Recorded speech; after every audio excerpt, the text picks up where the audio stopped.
De façon étonnante, on va essayer de commencer à l'heure. Je me présente, je suis Jean-Paul Mirat, je suis le président de la Société de réanimation langue française depuis peu. Et donc, c'est moi que revient l'honneur d'introduire notre première conférence de prestige de ce congrès 2016. Elle va être donnée par le docteur Devallois, qui est anesthésiste réanimateur, qui est chef de service d'un service de soins palliatifs à Pontoise et qui a surtout énormément travaillé sur l'évolution de la loi Leonetti relative à la fin de vie. Donc, comme vous voyez son titre, c'est l'évolution depuis 10 ans de cette loi qui est probablement pour nous, réanimateurs, la loi que l'on met en application le plus dans notre pratique quotidienne. Donc merci beaucoup d'avoir accepté de venir donner cette conférence. Vous avez 30 minutes. Merci, Monsieur le Président. Merci de m'avoir convié en fait à une tâche très délicate puisque en fait j'ai été amené à remplacer Jean Leonetti qui devait être là ce matin et qui est justement à une réunion à l'Élysée pour aborder la question de la loi. Donc du coup, c'est pas Jean Leonetti que vous avez, mais Bernard Devallois. Voilà. On va essayer donc de faire le point. Alors, moi, je vais faire le point en tant que médecin. Alors, certes, anesthésiste réanimateur de formation, mais je n'ai pas été dans un bloc depuis maintenant une vingtaine d'années. Donc, voilà, c'est juste anesthésiste réanimateur un jour, anesthésiste réanimateur toujours. Mais donc, actuellement, mon exercice principal est donc la prise en charge des patients en fin de vie. Et donc, à ce titre, je m'intéresse depuis fort longtemps aux questions qui sont soulevées par la loi de 2005 et peut-être par ce qu'on va appeler la loi de 2016. Alors, un rappel pour commencer, vous le savez, mais en tout cas, moi, j'aime bien présenter la loi de 2005 sur son point important, son point majeur, c'est le fait que l'obstination déraisonnable, l'acharnement thérapeutique, comme disent nos patients et nos concitoyens, a été quelque part rendu illégal par la loi de 2005. Hein. Les actes de prévention, d'investigation et de soins, dit le Code de santé publique, ces actes ne doivent pas être poursuivis au-delà d'une obstination déraisonnable.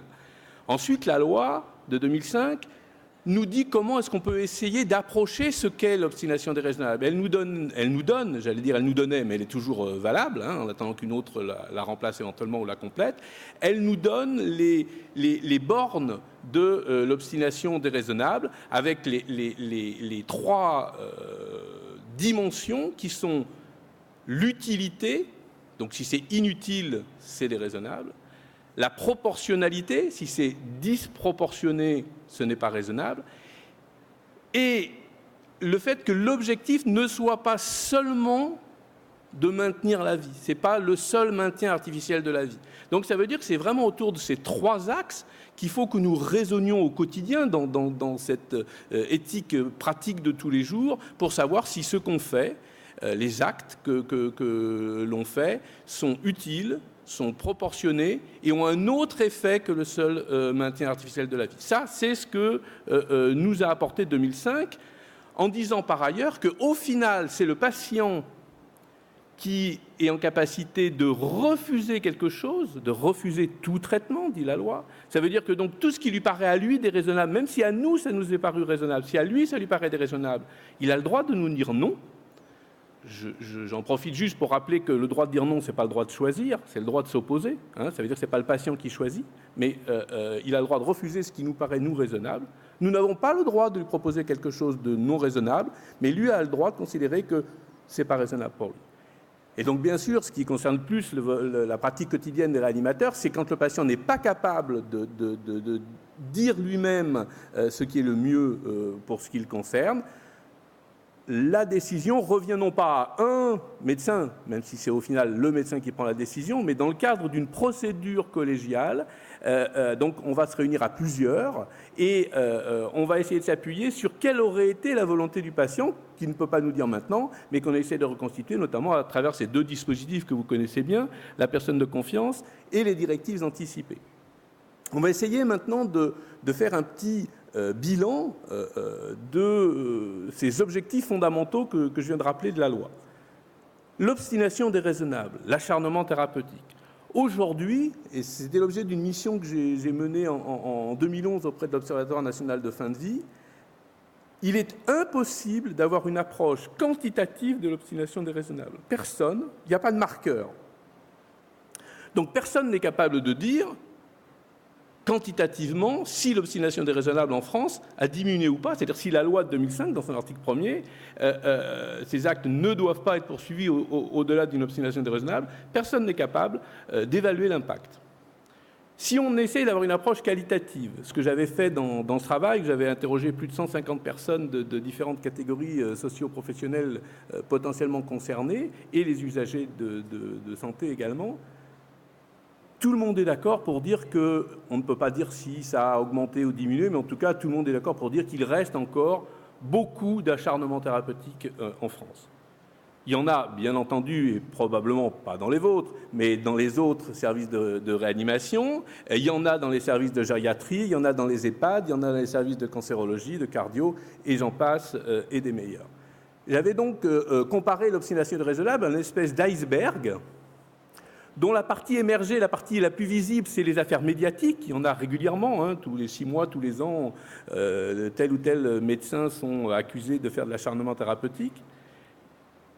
Il y a une deuxième partie intermédiaire sur laquelle j'avais travaillé, c'est d'essayer de regarder ce que j'appelle les obstinations déraisonnables conflictuelles, c'est-à-dire celles qui donnent lieu à quelque part un signalement, que ce soit via la CRUC-PC, la Commission régionale des usagers, et la Commission de relations avec les usagers et de la qualité de la prise en charge, avec les différents outils où les gens peuvent se plaindre de quelque chose qui ne leur va pas. C'est peanuts, il n'y a rien. Par contre, quand on discute avec les acteurs de santé, avec les collègues infirmières, aides-soignantes, avec les représentants d'usagers, ils nous disent oui, il y a beaucoup de situations qui sont probablement des situations d'acharnement thérapeutique. Deuxième dispositif sur lequel on peut s'arrêter un instant pour faire un bilan, le dispositif personne de confiance. Vous savez que c'est un dispositif qui date en fait de la loi de 2002 et pas de 2005, dont le rôle a été élargi en 2005 sur la question d'apporter le témoignage du patient qui a désigné la personne de confiance sur ses volontés. En fait, il y a aujourd'hui un vrai problème de compréhension de la place de la personne de confiance avec une espèce de dérapage où on a compris la personne de confiance comme une espèce d'autonomie par procuration. Je vous ai dit, le patient, il a le droit de refuser. Alors, on a l'impression que s'il est plus capable et qu'il a désigné une personne de confiance, c'est sa personne de confiance qui va avoir le droit de refuser, voire, comme je l'ai déjà dit tout à l'heure en disant qu'on se trompait en pensant que le patient lui-même avait le droit de choisir, mais là, carrément, c'est la personne de confiance qui va choisir. Donc, il y a une espèce comme ça de dérive sur qu'est-ce que c'est que la personne de confiance. La personne de confiance, elle est juste là pour rappeler quelle aurait été la volonté du patient. Donc, face à une décision de l'ACTA éventuelle, la question à poser, ou plutôt la question à ne surtout pas poser, c'est qu'est-ce que vous décidez ? On branche, on débranche, machin. Ou même, est-ce que vous êtes d'accord pour qu'on débranche ? Ce n'est pas le rôle de la personne de confiance. La bonne question, c'est qu'est-ce que vous pensez que le patient aurait décidé ? Et éventuellement, pour ouvrir le débat, vous, qu'est-ce que vous en pensez ? Mais en aucun cas, la personne de confiance n'a à donner un accord ou même à la possibilité de refuser. Ce n'est pas du tout le rôle de la personne de confiance dans la loi de 2005. Troisième dispositif qu'il faut qu'on regarde, c'est le dispositif des directives anticipées. Alors, Jean Leonetti a l'habitude de dire, j'ai repris son terme, c'est le maillon faible du dispositif. On sait que les estimations les plus optimistes, et je ne suis pas sûr qu'elles soient vraiment tout à fait exactes, disent que c'est 2% des patients, je ne suis même pas sûr. En fait, les directives anticipées, c'est surtout des patients qui ont des maladies chroniques et qui savent exactement ce qui va se passer. Alors notamment, bien sûr, les scléroses latérales amyotrophiques, il y a une proportion importante de patients SLA qui écrivent des directives anticipées, mais chez l'ensemble de nos citoyens, il y en a quand même très très peu. C'est lié à quoi ? Le rapport Sicard, notamment, explique ça très bien. C'est probablement lié à deux choses. La difficulté de la feuille blanche, parce que le dispositif avait été prévu en disant c'est très léger, on écrit ce qu'on veut. Sauf que si on écrit ce qu'on veut, on peut écrire n'importe quoi, et puis surtout, on ne sait pas quoi écrire. Alors, on écrit « je ne veux pas d'acharnement thérapeutique ». Ben, attends, ça, c'est déjà réglé dans la loi. On n'a pas le droit d'en faire, de toute façon. Donc, ça ne sert à rien de faire des directives anticipées disant ça. Bon, donc après, si on n'est pas malade, on ne sait pas ce qui va nous arriver. Donc, bon, on verra ce que va proposer la loi de 2016 là-dessus. Donc, premier problème, la feuille blanche. Deuxième problème, c'est que de toute façon, les gens disent ça sert à rien, parce que le médecin, il est juste obligé d'en tenir compte, mais il peut tout à fait en tenir compte et s'en servir pour caler son bureau. Hein. Il n'a aucune obligation à mettre en œuvre les directives anticipées. Et c'est probablement un des facteurs qui fait que c'est peu utilisé. Alors, est-ce que ça va vouloir y aller? Ouais. Donc ce bilan a commencé à être fait en 2008-2009. Et puis il y a un événement qu'il faut évidemment rappeler, c'est la campagne présidentielle de 2012. En 2012, celui qui allait devenir le président de la République, François Hollande, prend différents engagements, une série de propositions, et il fait ce qu'on appelle la proposition 21, la 21e, comme son nom l'indique, et vous l'avez sous les yeux, avec une formulation qui peut être interprétée comme on a envie de l'entendre. Donc, au minimum ambivalente, peut-être ambiguë, je vous renvoie à vos dictionnaires, et peut-être même amphibologique. Qu'est-ce que c'est qu'une assistance médicalisée pour terminer sa vie dans la dignité? Ça va faire l'objet donc de la mission de Didier Sicard, ça va faire l'objet du rapport du Comité consultatif national d'éthique, et en gros, je l'ai synthétisé de cette manière-là, il y a 4 possibilités juridiques pour mettre en avant, pour essayer de voir qu'est-ce qu'il y a derrière le terme assistance médicalisée pour terminer sa vie dans la dignité. Première hypothèse qu'un certain nombre de gens ont défendue, c'est une légalisation de type Benelux. Je dis belge, c'est les Pays-Bas, j'allais dire la Hollande. Les Pays-Bas, la Belgique et le Luxembourg. C'est-à-dire, encore une fois, pour être court, une injection létale faite à la demande du patient. Deuxième hypothèse, qu'il ne faut pas confondre, hein, c'est l'hypothèse de type Oregon. Il y a maintenant d'autres États des États-Unis, vous le savez, qui ont adopté ce qu'on appelle, et le terme au moins a le mérite d'être clair, la kill pill, c'est-à-dire qu'on donne aux patients, qui remplit un certain nombre de conditions, une pilule avec un barbiturique d'action rapide et du méthoclopramide, et il le prend quand il a envie de le prendre, et puis parfois il ne le prend pas, je ne détaille pas ici.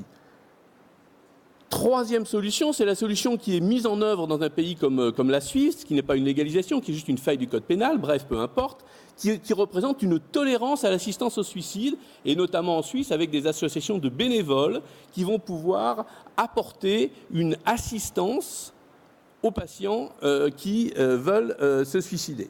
Et puis la quatrième solution, qui est, vous le savez, celle qui a finalement été retenue, les 3 autres ont été éliminés par les législateurs, c'est la pratique d'une sédation, qu'on peut appeler une sédation palliative, profonde et continue jusqu'au décès, qui est un des modes possibles, des nombreuses pratiques sédatives possibles, qui est un mode très particulier, qui consiste donc, comme son nom l'indique, à endormir profondément, sans aucune réversibilité, c'est-à-dire qu'il n'y a pas de proportionnalité, il n'y a pas de réversibilité, c'est profond et continu, et pour enfoncer le clou, pour que ce soit bien clair, on dit jusqu'à la survenue du décès, ça veut dire que le patient va dormir jusqu'à ce que, de manière pharmacologique, jusqu'à ce que la mort survienne. Ce qui a dominé le débat depuis la mise en œuvre donc, de la proposition 21, c'est la recherche d'un consensus. Je ne vais pas refaire un cours des sciences politiques, vous le savez comme moi. L'affrontement sociétal autour de la question du mariage pour tous a été quand même un peu compliqué à vivre. Et donc, du coup, l'assistance médicalisée a terminé sa vie dans la dignité. Il a été décidé que ce serait consensuel et pas sujet à une fracture. Donc, le président de la République, François Hollande, a donc nommé un député de sa majorité, Alain Claes, et un député de l'opposition, UMP à l'époque, aujourd'hui les Républicains, Jean Leonetti, tous les deux qui connaissent très bien tous les sujets de bioéthique, et donc en leur disant, écoutez, pas dit comme ça, mais presque quand même, écoutez les gars, trouvez une solution qui soit acceptable par la majorité et l'opposition. Donc ça a vraiment été ça l'objectif, et pour avoir travaillé avec eux, c'était vraiment ça l'objectif, c'était on ne fait pas un truc droite-gauche, on fait un truc large qui peut recueillir un véritable consensus sociétal, même si forcément de chaque côté il y a des extrémistes qui ne seront pas d'accord, mais ce n'est pas le problème c'est de trouver un consensus sociétal. Du coup, ils ont écrit ce qu'on appelle une proposition de loi, qui est donc différente du projet de loi. Habituellement, les lois sont faites à partir de projets du gouvernement. Là, c'est une proposition de loi. Ça veut dire que c'est donc deux parlementaires qui l'ont fait, donc en l'occurrence 2 députés. Et puis, il y a un processus d'adoption complexe. Il faut bien faire le point là-dessus. La loi en France ne peut être adoptée que quand elle a été votée par l'Assemblée nationale et votée par le Sénat dans les mêmes termes. Donc, il y a tout un système de navette qui va vous expliquer la suite du topo avec un certain nombre d'incertitudes. Au jour d'aujourd'hui, ce qu'on sait, c'est que l'Assemblée nationale a voté une première fois, le Sénat l'a examiné et ils ont fait un truc bizarre, ils n'ont rien voté à la fin. C'est revenu à l'Assemblée nationale qui a revoté le même texte. C'est donc revenu en deuxième lecture au Sénat qui, cette fois, a voté un texte qui est très différent, vous allez voir, du texte de l'Assemblée nationale. Donc aujourd'hui, la Constitution fait qu'il y a ce qu'on appelle une commission mixte paritaire qui va se réunir, on le sait maintenant, le 19, la semaine prochaine. Donc une commission mixte paritaire, c'est 7 sénateurs, 7 députés qui se réunissent ensemble et qui disent, bon, on compare nos 2 textes, on essaie de trouver un texte de compromis. Donc, on ne sait pas du tout ce qui va se passer et je vais essayer de vous l'expliquer dans un contexte politique qui, vous l'aurez noté, par ailleurs un petit peu compliqué et ne porte pas forcément au consensus dont je vous parlais. Donc, une proposition qui a été faite par Claes et Leonetti, que je résume très vite avec 3 points forts qui vont servir à la suite du topo. Une question autour de l'obstination déraisonnable. L'idée, l'idée globale, c'est de renforcer les droits, c'est le titre. Donc, premièrement, renforcer le droit des patients à ne pas subir une obstination déraisonnable. Deuxième point fort, la création donc de cette assistance médicalisée à terminer sa vie dans la dignité autour d'une sédation profonde et continue. Donc, renforcer le droit des patients à être soulagés même dans les situations les plus extrêmes. OK ? Troisième point sur lequel porte essentiellement cette future loi ou cette proposition de loi, c'est les directives anticipées, où on va donc chercher à renforcer les droits des patients à ce que leurs directives anticipées soient respectées, ce qui, vous le savez, n'est pas toujours le cas aujourd'hui. OK, premier sujet, obstination déraisonnable. C'est important, il faut qu'on regarde ça de très près, parce qu'il y a donc une espèce de redéfinition de ce que la loi appelle l'obstination déraisonnable. Il faut savoir que c'est extrêmement important, puisque s'il doit y avoir intervention de la justice, elle regarde la loi, elle ne regarde pas le reste. Donc, qu'est-ce que dit la proposition de loi Claes-Leonetti ? Vous l'avez sous les yeux. Ces actes, c'est toujours les actes de prévention, d'investigation ou de soins, ces actes ne doivent pas être poursuivis au-delà d'une obstination déraisonnable lorsqu'ils apparaissent inutiles ou disproportionnés. C'est-à-dire que là, on commence à définir d'entrée de jeu l'obstination déraisonnable, c'est quand c'est inutile ou quand c'est disproportionné. Et ça isole une situation qui est lorsqu'ils n'ont pas d'autre effet que le seul maintien artificiel de la vie, ils sont suspendus. C'est pas ils peuvent, comme c'était, je vous l'ai remis là, ce que je vous ai passé tout à l'heure sur la loi actuelle, c'est la loi de 2005, où les actes ne doivent pas être poursuivis et s'ils sont inutiles, disproportionnés, machin, ils peuvent être suspendus. Là, c'est ils doivent. Ils sont suspendus, donc c'est pas écrit ils doivent, mais ils sont suspendus. Point. Il n'y a pas de discussion. Nous ne devrions plus, si ce texte était adopté, nous ne devrions plus continuer des actes de soins, d'investigation ou de prévention qui aboutissent au seul maintien artificiel de la vie. Il faut avoir un autre objectif que le seul maintien artificiel de la vie. Ce serait clair si le Sénat n'avait pas complètement modifié cette définition. Et donc là, je vous l'ai mise là. Je ne vais pas pouvoir le détailler vu les contraintes de temps, mais c'est vraiment important de voir que la définition que va donner le Sénat est différente et qu'on peut avoir l'impression que c'est une histoire de mots, mais que derrière les mots, il y a des choses très importantes. Et notamment, le point important, c'est que le Sénat remet la notion de peuvent. C'est-à-dire que ce n'est plus une obligation. Si c'est déraisonnable, on peut arrêter. Mais voilà, on ne doit pas faire d'obstination déraisonnable. Et deuxième point important à souligner sur cette rédaction du Sénat, l'utilité n'est plus un critère. Il y a la proportionnalité et il y a le fait que ça n'a pas d'autre effet que le seul maintien artificiel de la vie. Il n'y a plus l'utilité, qui est une façon, quelque part, de reprendre le futilities des anglo-saxons. Autre point important sur la question de l'obstination raisonnable, c'est la question du statut exact de la nutrition et de l'hydratation artificielle. Alors ça, c'est un sujet qui m'est particulièrement cher. Dans la loi de 2005, c'était pas dit, sauf que c'était dit dans les attendus de la loi, c'était dit également par le fait que des amendements avaient été repoussés qui excluaient la nutrition et l'hydratation artificielle de ce qui pouvait constituer un acharnement thérapeutique. Il y a l'affaire Lambert, la décision du Conseil d'État dans l'affaire Lambert qui conforte clairement ça. Et donc, assez logiquement, même si ça peut être discuté, les députés ont considéré qu'il fallait écrire dans la loi, ce que vous avez écrit là, la nutrition et l'hydratation artificielle constituent un traitement. Point, ça ne veut pas dire qu'il faut le faire, il ne faut pas le faire, ça veut dire juste que c'est un traitement. Voilà. Et donc, comme tout traitement, ça peut faire l'objet d'une discussion sur son utilité ou pas. De manière très, j'allais dire, réactionnaire, mais à tous les sens du terme, le Sénat revient complètement là-dessus en matière d'hydratation artificielle et dit, alors il ne parle pas de la nutrition, mais il dit l'hydratation artificielle constitue un soin semblant opposer traitement et soin, ce qui nous emmènerait dans une discussion bien complexe que je ne vais pas avoir ici, mais qui ne me paraît pas du tout du domaine de la réflexion sénatoriale. Et donc ce soin, il peut être maintenu jusqu'au décès. Et comme c'est en réaction au fait que les députés avaient dit qu'il ne fallait pas, on voit bien que si cette rédaction-là était adoptée, ça pourrait changer pas mal de choses. Je fais juste un point et je vous renvoie éventuellement sur un papier que j'ai fait dans la presse médicale qui a été reprise par Nutrition Clinique et Biologique en septembre-octobre. Dans la presse médicale, c'était au mois de mai, sur le fait que l'hydratation artificielle n'est pas toujours une pratique bien traitante en fin de vie. C'est une forme de litote pour dire que c'est même souvent une pratique maltraitante. Et je vous amène à vous interroger sur le fait que qu'est-ce que ça a comme sens éthique que de continuer à hydrater un patient qui n'est plus capable de boire et de manger sans le nourrir artificiellement. Il va donc obligatoirement mourir de sa nutrition artificielle, mais c'est un simple maintien artificiel de la vie en faisant tourner ses rognons, le temps que la dénutrition fasse son effet. Donc ça me paraît, moi, être complètement dans la définition d'une obstination déraisonnable, qui n'a donc comme autre effet que le seul maintien artificiel de la vie. Deuxième point, la sédation profonde et continue.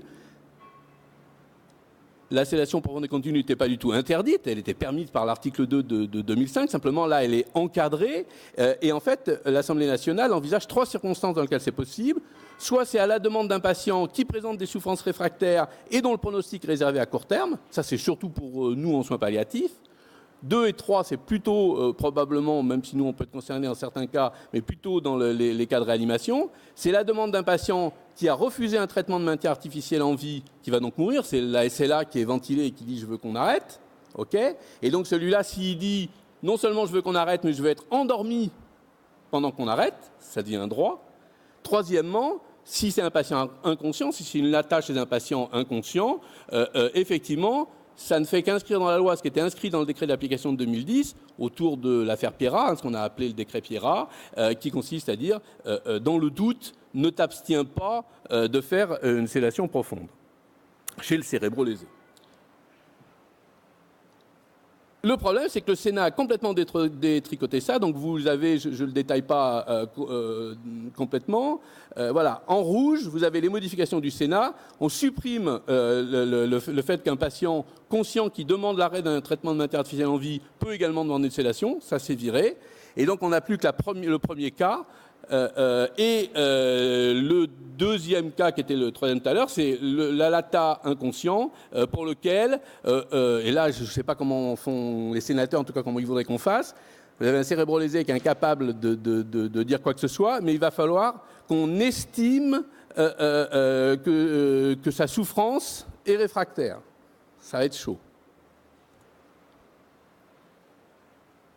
Au final, sur cette question-là, il y a des polémiques sur le fait que cette proposition de loi pourrait ou pas créer donc un droit à la sédation. Donc non, je ne détaille pas non plus, la proposition de loi telle que votée par l'Assemblée nationale ne crée pas un droit à la sédation en général. Elle ne crée surtout pas, j'y reviendrai tout à l'heure, un droit à une sédation euthanasique. Ça devient un droit, c'est-à-dire que la sédation doit être mise en œuvre dans les 3 conditions que j'ai explicitées tout à l'heure. Elle peut aussi se pratiquer dans d'autres cas. Elle n'est pas limitative, c'est pas réservé. Voilà. Mais ça devient un droit pour le patient S'il a des symptômes réfractaires, qu'il est en toute fin de vie, qu'il a quelques jours à vivre, à ce moment-là, ça devient un droit, il y a droit. Si il décide d'arrêter le respirateur alors qu'il est ventilé, ça devient un droit. Et si il est décidé pour lui, c'est pas à sa demande parce qu'il est inconscient, mais il est décidé pour lui dans les procédures habituelles de l'ATA d'arrêter, c'est également un droit que cette sédation soit mise en place. Donc j'accélère un peu. Juste pour dire que ça, c'est extrêmement important à comprendre et à suivre. La loi 2016, la future loi 2016, encadre cette pratique et met en place un double contrôle. Dans toutes les légalisations autour des questions d'assistance médicalisée à terminer sa vie dans le monde, ce serait le seul dispositif qui fait un double contrôle. Un contrôle a priori avant que se mette en place la sédation profonde et continue, et un contrôle a posteriori après. Donc c'est vraiment une idée tout à fait intéressante que ce dispositif voté par les députés. Malheureusement, les sénateurs sont complètement revenus dessus et ont donc bloqué le contrôle a posteriori.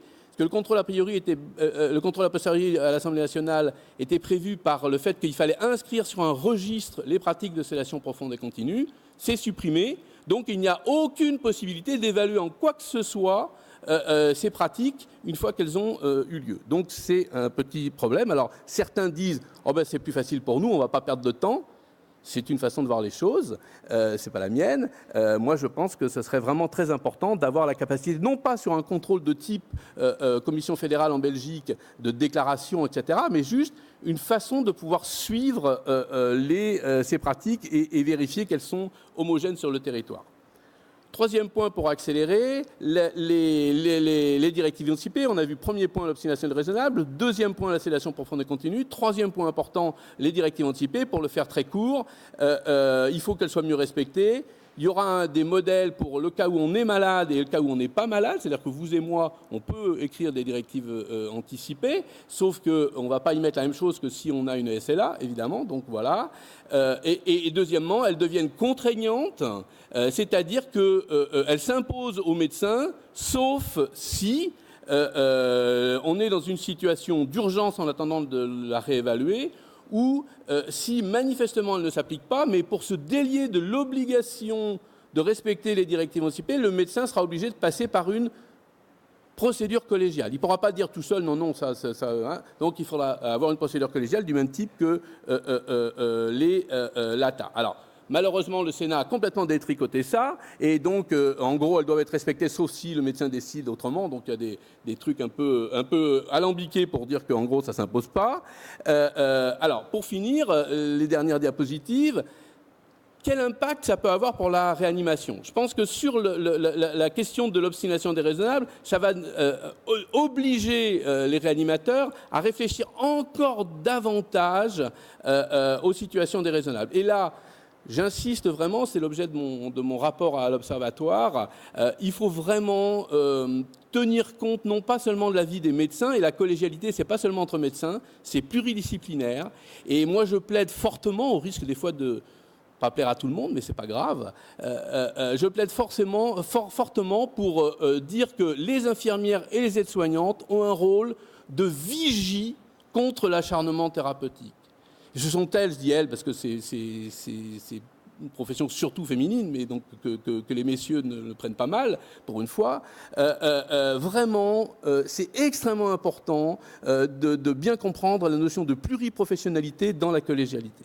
Deuxième point autour de la sédation, je crois que ça veut dire qu'il faut vraiment qu'on réfléchisse davantage à nos pratiques sédatives et pas être sur un mode on-off, sédation, pas sédation, voire sur un mode on-off à tous les sens du terme, c'est-à-dire sédation égale, finalement, c'est le bon vieux DLP qui est revenu parmi nous. Donc, qu'est-ce que ça veut dire ? Qu'est-ce qu'on fait dans nos différentes pratiques sédatives au niveau de la Société française d'accompagnement de soins palliatifs? On est en train de travailler sur une typologie des pratiques sédatives dans laquelle la sédation profonde et continue, qui est encadrée par la loi, n'est qu'une des 7 ou 8 pratiques sédatives qu'on a identifiées. Troisième point, importance de bien comprendre le respect des volontés anticipées. Nos concitoyens veulent que les réanimateurs, comme les autres médecins, puissent réellement tenir compte de leur volonté. Ce qui ne change pas. Premièrement, l'interdiction de provoquer délibérément la mort, Ce n'est pas dans le code de santé publique, c'est dans le code pénal. Ça ne change pas, on n'a pas le droit. Deuxièmement, l'obligation qu'on avait avant de soulager correctement les patients plutôt que de prolonger la vie, ça c'est un point vraiment, vraiment important. Je suis passé un peu vite tout à l'heure là-dessus, mais c'était un des points de 2005 qui a inversé l'obligation qu'on pouvait avoir avant 2005 de maintenir la vie à tout prix, avec le risque sinon d'être mis en examen pour omission de porter secours. Depuis 2005, ça a été inversé et ça reste comme ça. Le rôle du médecin n'est pas de prolonger la vie à tout prix, mais de soulager quand la vie ne peut pas être prolongée. Ça ne va pas changer. Et ce qui ne va pas changer non plus, c'est la réflexion éthique collective. Je l'ai dit et je le répète, avec cette mise en tension, d'une part, du principe d'autonomie. C'est le patient qui est le mieux placé pour décider pour lui-même, mais mise en tension avec le principe de bientraitance. Nous devons faire le mieux possible pour les patients et ne pas confondre l'autonomie du patient qui serait transférée aux proches ou à la personne de confiance. Et voilà, donc avec des réflexions sur lesquelles je vous invite à réfléchir, que je suis en train de développer et d'écrire autour de ce que j'appelle la fiction d'autonomie, c'est-à-dire que peut-être par trop d'influence de pensée anglo-saxonne, où l'éthique libertarienne est très importante, on fait comme si le patient avait la capacité de décider pour lui-même alors qu'il ne l'a pas, et que donc c'est une fiction d'autonomie. Ça veut dire que pas de droit à la sédation euthanasique pour le patient, il ne peut pas venir nous réclamer de l'endormir pour le tuer, mais de la même façon, je vous ai remis quand même ce papier très intéressant du board de nos collègues belges qui est paru dans Journal of Critical Care en 2014, qui est parfaitement compréhensible, mais qui n'est pas ce qui est accordé en France, qui n'est d'ailleurs pas ce qui est accordé pour l'instant en Belgique, le droit pour les réanimateurs de faire une sédation euthanasique. C'est une question intéressante, mais elle n'est pas du tout à l'ordre du jour en France. Et donc, pour finir, la boule de cristal, je ne l'ai pas. Qu'est-ce qui va se passer? Je ne sais pas. Est-ce que la loi va être adoptée en 2016? Je le souhaite, mais je ne sais pas. Est-ce qu'elle va être adoptée sur la version Assemblée nationale? Est-ce qu'elle va l'être sur le Sénat? Est-ce que ça va être un espèce de compromis plus ou moins bâtard entre les deux? On ne sait pas. Pour finir, si la loi n'est pas adoptée, ce n'est pas dramatique, parce qu'il y a la loi de 2005 qui reste tout à fait valable. Par contre, ça veut dire qu'on va rejouer l'affaire dans un an et demi, parce que présidentielle en 2017, s'il n'y a pas de loi en 2016, on reballe le truc à zéro et on recommence. Pour finir, juste vous rappeler cette petite histoire que vous connaissez, ce monsieur qui est en train de, sur son canapé, tranquillement en train de regarder sur Canal+ le Boxing Day, du football toute la journée, c'est super, et il dit à sa femme, surtout si un jour je me retrouve dépendante d'une machine, surtout promets-moi que tu vas débrancher la machine. Et vous ne savez pas ce qu'elle a fait? Elle s'est levée et elle a débranché la télé. Merci de votre attention.